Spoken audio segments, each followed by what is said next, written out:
First at 5 on your news leader, a Memphis father is now facing first-degree murder and other felony charges after his 3-year-old son was found dead near downtown Memphis. A 3-year-old boy disappears. Hours later, police make a discovery that shocks an entire community, a small suitcase abandoned near a river hiding a heartbreaking secret.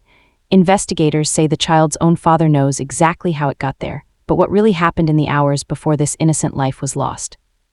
In today's episode, we'll carefully examine the verified timeline, the evidence investigators have publicly released, the charges filed against the father, and the questions that remain unanswered. This is a tragic case still moving through the justice system, and will separate confirmed facts from allegations every step of the way. Stay with us as we uncover the events that led to one of the most disturbing child homicide investigations of the year.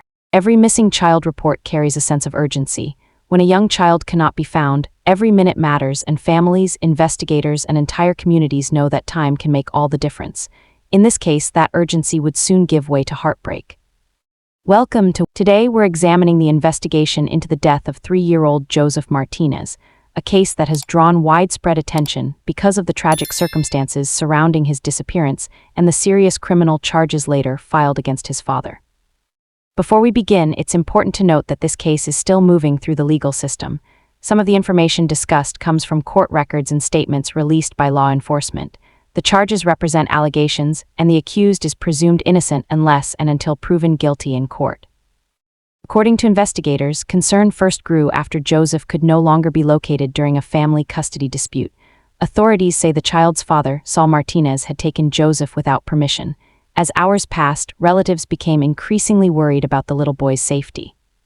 For everyone involved, the immediate priority was simple: find Joseph. When officers receive a report involving a missing toddler, they move quickly. Young children are considered especially vulnerable because they may not be able to protect themselves or communicate where they are. Investigators begin collecting information, interviewing relatives, reviewing timelines, and trying to determine the child's last confirmed whereabouts. In this case, detectives worked to establish exactly when Joseph had last been seen and who had been with him. Family members were interviewed as officers attempted to reconstruct the sequence of events. As the investigation unfolded, attention focused on Saul Martinez. According to police, his account of what had happened to Joseph raised concerns. Detectives continued questioning him while simultaneously pursuing every available lead that could help locate the missing child. Meanwhile, Joseph's loved ones faced every family's worst fear: not knowing where a child is or whether that child is safe. Cases involving very young children often generate intense public concern. Communities frequently rally to share information, hoping that even a small detail might help investigators. Although public interest in this case grew rapidly, detectives emphasized that their focus remained on gathering evidence rather than speculation. As investigators pieced together the timeline, they examined movements, witness statements, and physical evidence. Court documents later indicated that authorities believed Joseph's disappearance was not the result of an accident or a child simply wandering away. The investigation soon entered a critical phase. According to police, Saul Martinez eventually became the central figure in the case. Detectives continued interviewing him while comparing his statements with other evidence they had collected. Law enforcement has not publicly released every detail of those interviews, and many aspects of the investigation remain part of the court process. However, investigators have stated that the information they obtained led them to believe Joseph was no longer alive. For Joseph's family, hope was fading.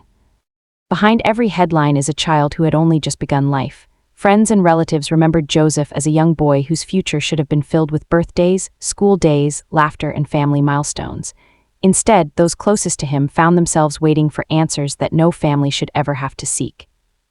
As detectives continued their investigation, they reportedly learned information that directed their attention toward an area near Wolf River Harbor in Memphis. Officers prepared to search the location while trying to verify exactly what had happened during the hours Joseph had been missing. Investigators would later say that what they discovered there transformed a missing person investigation into a homicide case. The discovery shocked not only those involved in the investigation, but also people across the country who had been following the search. Authorities soon announced the arrest of Saul Martinez. Prosecutors later filed multiple charges, including first-degree murder, aggravated child abuse, abuse of a corpse, and tampering with evidence. These charges are allegations that prosecutors will attempt to prove in court, and Martinez has the right to contest them through the legal process. The investigation remains active, and additional evidence may be presented during future court proceedings. As the search for 3-year-old Joseph Martinez intensified, investigators faced the difficult task of separating fact from rumor. Every missing child investigation generates an enormous amount of information, but detectives must verify every statement before drawing conclusions. According to law enforcement, the investigation increasingly centered on the timeline of Joseph's final known movements. Officers interviewed relatives, examined available evidence, and compared witness accounts with the statements they received from Saul Martinez. Investigators have stated that inconsistencies in those statements prompted additional questioning. While police have not released every detail publicly, court records indicate that detectives believed the information they were receiving did not fully explain Joseph's disappearance. As the hours passed, concerns shifted from locating a missing child to determining whether a crime had occurred. According to police, investigators eventually received information that directed them to an area near Wolf River Harbor in Memphis. Officers organized a search of the location, hoping to find evidence that could explain what had happened. The search ended with a heartbreaking discovery. Authorities reported finding Joseph's body inside a suitcase near the river. Police have not publicly disclosed every forensic detail, and many aspects of the investigation remain part of the ongoing court process. Out of respect for the child and his family, we will not describe the scene beyond what officials have confirmed. The discovery marked a turning point in the investigation. What had begun as a missing child case was now officially a homicide investigation. Detectives immediately secured the area and began collecting evidence. Crime scene investigators documented the location, photographed the scene, and gathered items that could later be analyzed in a laboratory. Such procedures are standard in homicide investigations and help ensure that evidence can be presented in court. Investigators also continued interviewing witnesses and reviewing the timeline leading up to Joseph's disappearance. Prosecutors will ultimately need to demonstrate how the evidence supports each charge filed in the case. Police later announced the arrest of Saul Martinez.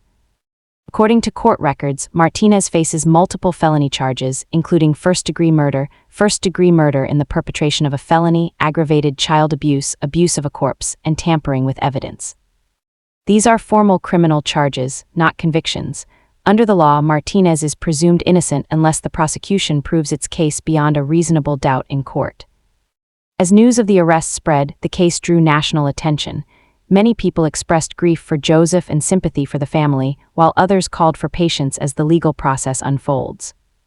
Cases involving children often provoke strong emotional reactions, but investigators and prosecutors must rely on evidence rather than public opinion.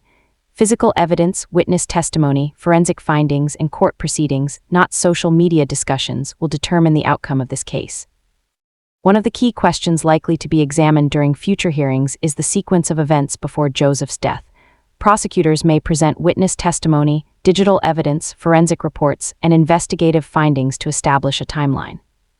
The defense, meanwhile, will have the opportunity to challenge the prosecution's evidence, cross-examine witnesses, and present its own arguments. That process is a fundamental part of the justice system and helps ensure that the facts are tested in court. At the time of this recording, investigators have not publicly answered every question surrounding the case. Certain evidence remains sealed or has not yet been introduced in court. Because of that, it's important to avoid speculation and focus only on what has been confirmed by official sources. For Joseph's loved ones, however, no legal proceeding can erase the loss of a young child. He was great. He was a 3-year-old full of energy and personality. He was amazing. He was amazing, little boy. Devastated. I'm waiting on Grandma to get back from downtown now. I just need to hug him. You know, there's no words I can say. There's no words you can ever say in a situation like this. So just pray. Just pray. The criminal justice process may determine legal responsibility, but it cannot undo the tragedy that brought this case into the public eye. As the investigation continues, additional court filings, forensic reports, and hearings may provide a clearer understanding of what happened. Until then, many questions remain unanswered. With the discovery of Joseph Martinez's body and the arrest of his father, the investigation entered a new phase. What began as a search for a missing child is now a criminal case that will be decided in court. In the weeks and months ahead, prosecutors will continue building their case using evidence gathered during the investigation. That may include forensic findings, witness testimony, digital records, and statements presented during court proceedings. Each piece of evidence will be examined under the scrutiny of the legal process. The defense will also have the opportunity to review the evidence, challenge the prosecution's claims, and present its own arguments. This is a fundamental principle of the justice system. While the allegations are serious, guilt can only be determined after the evidence has been presented in court and a lawful verdict is reached. As of the time this video was produced, Saul Martinez has been charged with multiple offenses, including first-degree murder, aggravated child abuse, abuse of a corpse, and tampering with evidence. These charges are allegations, and he remains presumed innocent unless proven guilty beyond a reasonable doubt. For Joseph's family, however, the legal process is only one part of a much larger journey. The loss of a 3-year-old child leaves a lasting impact that extends far beyond the courtroom. Friends, relatives, first responders, investigators, and members of the community have all been affected by this tragedy. Cases like this also remind us of the importance of reporting concerns about a child's safety, supporting families in crisis, and allowing investigators to complete their work without interference from rumors or online speculation. As this case moves forward, more information may become public through court hearings and official filings. Those developments may answer some of the remaining questions, while others may take much longer to resolve. Here at World Crime Watch, our commitment is to report verified facts, follow the evidence, and avoid speculation. We'll continue monitoring this case and provide updates as they become available through official sources. If you found this report informative and appreciate responsible, fact-based true crime coverage, consider subscribing to World Crime Watch. Your support helps us continue producing carefully researched documentaries that prioritize accuracy, respect for victims, and transparency. If you have thoughts on this case, please keep the conversation respectful in the comments. Remember that behind every headline is a real family experiencing unimaginable loss. Thank you for watching. Stay informed, stay compassionate, and we'll see you in the next report.